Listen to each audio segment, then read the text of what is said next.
Olá, meus queridos, minhas queridas, professor Fábio Brasilino, e o vídeo de hoje nós vamos discutir um pouco em relação à penhora de estabelecimento empresarial, ok? Para a gente discutir esse tema, então, para falarmos da penhora de estabelecimento empresarial, é importante lembrarmos qual que é o conceito de estabelecimento. Beleza? Em um outro vídeo eu tratei lá os perfis do empresário e nós vimos que o termo empresa ele pode ser entendido no sentido de estabelecimento também. E que o nosso Código Civil, o atual Código Civil que vai regulamentar essa questão, trouxe lá no seu artigo 1142 uma conceituação. Portanto, quando eu quero saber o que é estabelecimento empresarial, basta eu ir na lei. E a lei vai dizer que considera-se o estabelecimento empresarial todo o complexo de bens organizados para o exercício da empresa pelo empresário ou pela sociedade empresária. Então, o que isso quer dizer? Aquela universalidade de bens em que o empresário organizou de uma forma a gerir e adotar a sua atividade econômica, nós entendemos como estabelecimento, beleza? Então, aqui, quando nós estamos discutindo penhora do estabelecimento, eu não estou falando de algo específico, mas desse conjunto de bens. Tranquilos, meus queridos? Bom, por que eu digo isso? Nós temos que tomar bastante cuidado com o termo penhora de estabelecimento, que é o que está lá entre os artigos 862 e seguintes do CPC, e penhora da sede de estabelecimento, que nós temos a súmula 451 do STJ. São coisas distintas. A penhora da sede de estabelecimento seria como se eventualmente em um processo judicial, então numa execução, o juiz determinasse a penhora sobre um imóvel, ok? Então eu pego aquele imóvel, que é a sede do estabelecimento empresarial, e eu faço a penhora. Quando eu falo penhora de estabelecimento, eu estou falando do conjunto de bens. Caso não se sintam à vontade sobre o tema estabelecimento empresarial, assistam lá novamente o meu vídeo aí sobre o estabelecimento empresarial, beleza? Então é esse conjunto de bens e nós temos uma regulamentação própria no CPC atual. O CPC anterior já regulamentava, mas ele não trazia algumas questões que esse traz, algumas questões em título de procedimento. Então, como proceder em caso de penhora, beleza? E aí eu coloquei para os senhores e para as senhoritas a súmula 451 do STJ, que diz que é legítima a penhora da sede de estabelecimento comercial. Lembrando que quando nós falamos estabelecimento comercial, leia-se estabelecimento empresarial. Beleza? Pois bem, agora tratando especificamente sobre a penhora de estabelecimento. Então nós temos um procedimento a ser feito, beleza? Então imagine a seguinte situação. O nosso Código de Processo Civil, sempre quando eu tenho um título executivo judicial ou um título executivo extrajudicial, ele nos dá um procedimento executório, um chamado de processo de execução, outro de cumprimento de sentença, beleza? Dentro desse procedimento de execução, vamos assim chamar, de uma maneira geral, o credor, que é o exequente, ele tem que buscar bens, ok?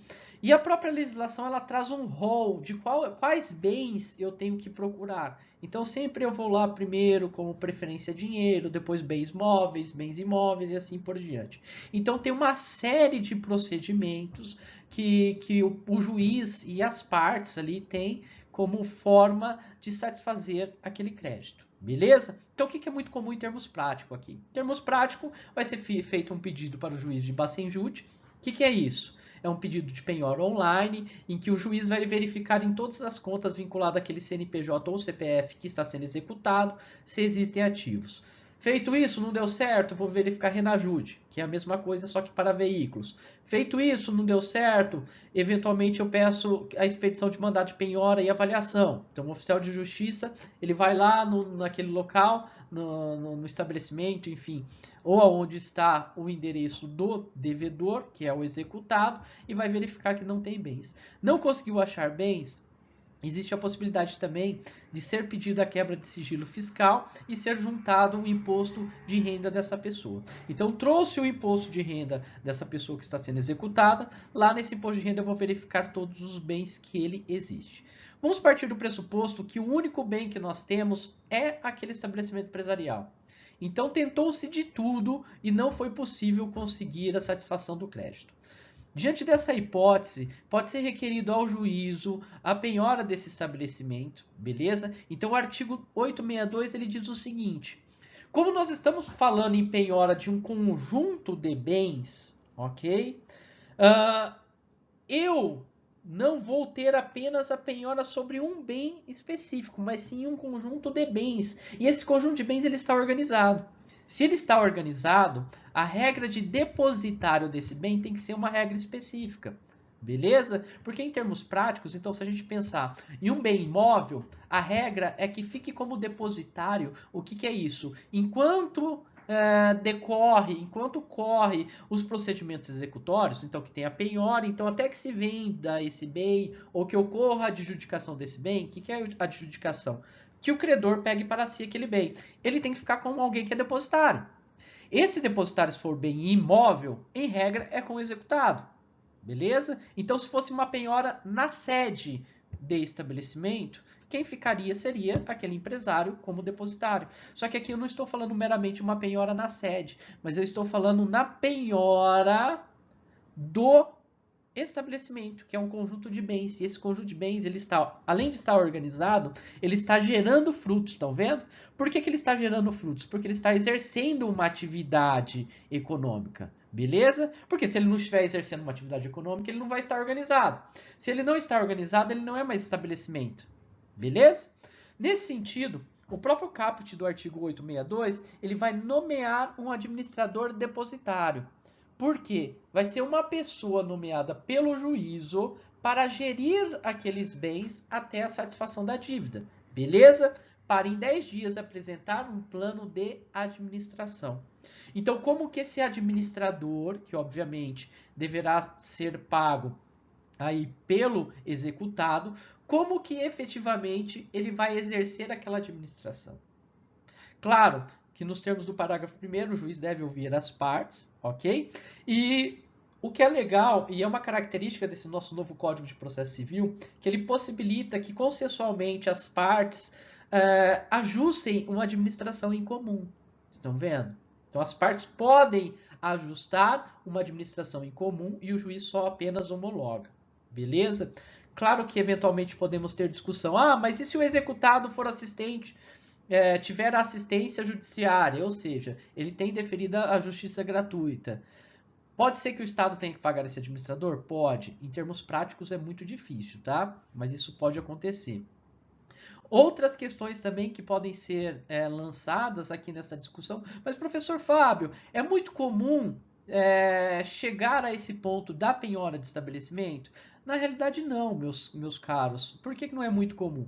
Porque, via de regra, os empresários, em geral, vamos assim dizer, para eu chegar ao ponto de ter que penhorar esse estabelecimento é porque ele não está muito bem das pernas.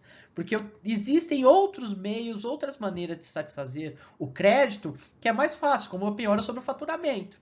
Tá vendo? Então, se você pode fazer a penhora sobre o faturamento, que inclusive é bem menos oneroso para o executado, por que você vai fazer a penhora no estabelecimento? Mas essa penhora de estabelecimento, ela pode ser feita em algumas situações de incorporação imobiliária. O que isso quer dizer? Imagine os senhores e as senhoritas que nós temos a construção de um edifício, tá? Então, um prédio lá, um edifício vertical.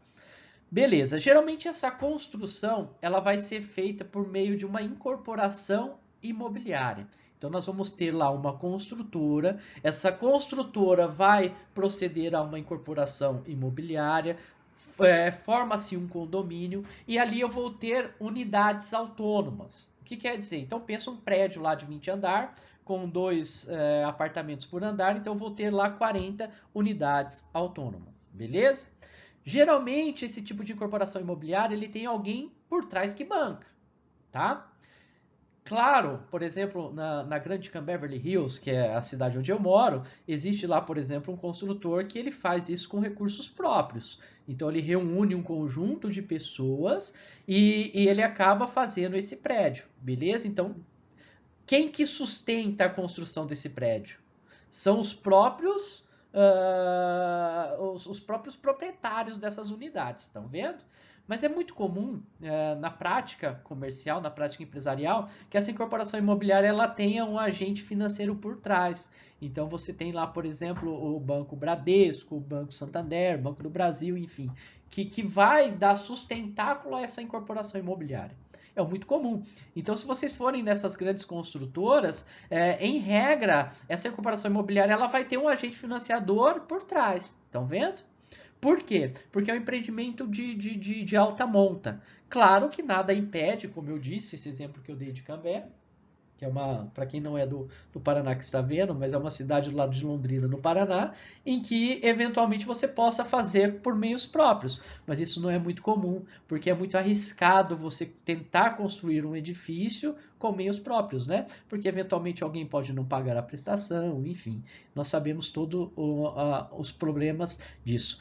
Pois bem, então, muitas vezes essa penhora de estabelecimento ela pode ser feita nessas situações em que eu tenho incorporação imobiliária, tá? Porque é muito comum. Então, por exemplo, a construtora tá. A construtora tá, geralmente ela vai fazer um prédio e cada prédio ela forma um empresário. Estão vendo? Então, cada prédio eu tenho uma pessoa jurídica específica que vai administrar aquela incorporação imobiliária, que vai fazer a venda dessas unidades. Então, imagine em alguma situação que você tem uma execução contra uma construtora, que nem esta, e eventualmente você não consiga achar outras formas de satisfazer aquele seu crédito. Então, eventualmente, você poderia fazer essa penhora de estabelecimento. E olha o que o parágrafo 3º do artigo 862 vai nos dizer, que se forem edifícios, nesse caso a incorporação imobiliária, aquelas unidades que não são comercializadas, elas sim que entrarão aí nessa penhora, ou seja, essa gestão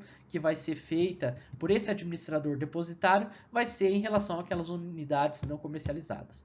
Por que eu digo isso? É claro, meus queridos e minhas queridas, que claro que se eventualmente aquele empresário não está arcando com as suas obrigações, com as suas obrigações, é porque boa coisa não há, não é verdade? Ninguém deixa de pagar porque quer, porque algum insucesso, vamos assim dizer, ocorreu.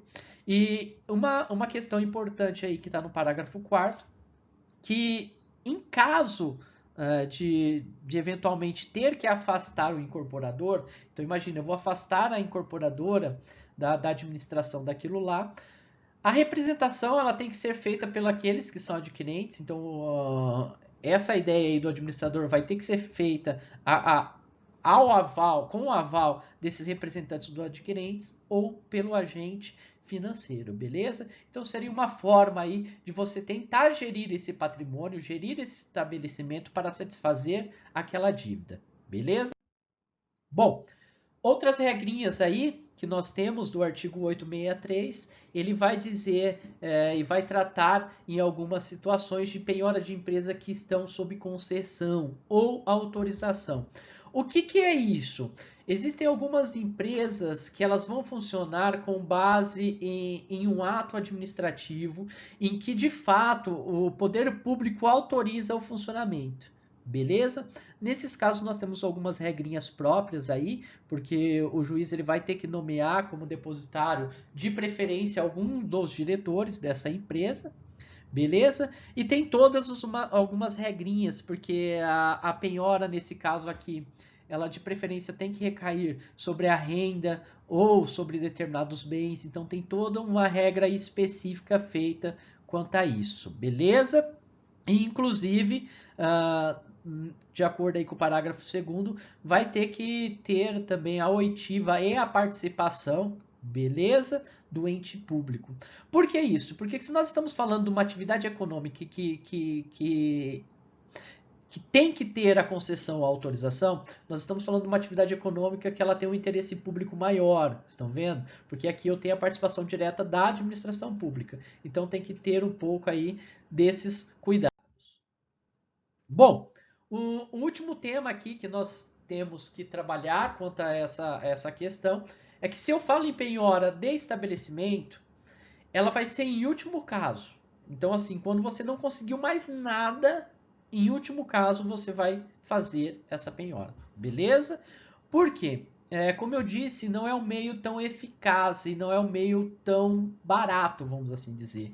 E nós temos que lembrar que em procedimento, em processo de execução, nós temos um princípio da menor onerosidade ao devedor. Então nós temos que pensar em resolver o problema do credor, né? Pois afinal estamos diante de um direito fundamental, mas sem esquecer também, nós temos de um outro lado um devedor. E aqui também é importante lembrar que a empresa tem uma função social, então essa penhora ela tem que tomar cuidado para que eu preserve essa empresa. Aqui eu faço aí aproveito a oportunidade para efetivamente trazer uma dica de um livro, né, que é o meu livro chamado Bem Jurídico Empresarial. Então coloquem lá no Google, Bem Jurídico Empresarial, Fábio Brasilini, e adquirem ele, que eu trato aí sobre algumas questões relacionadas à preservação da empresa. Bom, claro que nós precisamos lembrar também que toda essa discussão de penhora é passível de discutir, de debater questões relacionadas a empenhorabilidades, tá? E aqui eu ressalto um recurso especial que foi de São Paulo, é o 1.114.767, que ele foi feito pelo rito de representativo de controvérsias, tá? Então ele é um precedente obrigatório, vamos assim dizer, que ele considerou ser aplicável a impenhorabilidade lá do artigo 833, inciso 5º, que diz que aqueles bens que são utilizados para essenciais para o trabalho são impenhoráveis. E que isso se aplica também aos pequenos empresários, inclusive pessoa jurídica, tá? Então, assim, existem algumas situações que, se ficar caracterizado que esse estabelecimento, eventualmente, está dentro da hipótese do artigo 833, 5º do CPC, nós estamos diante de uma impenhorabilidade. Então, não pode ser penhorado. Beleza, meus queridos? É isso aí. Se inscreva no meu canal e um abraço.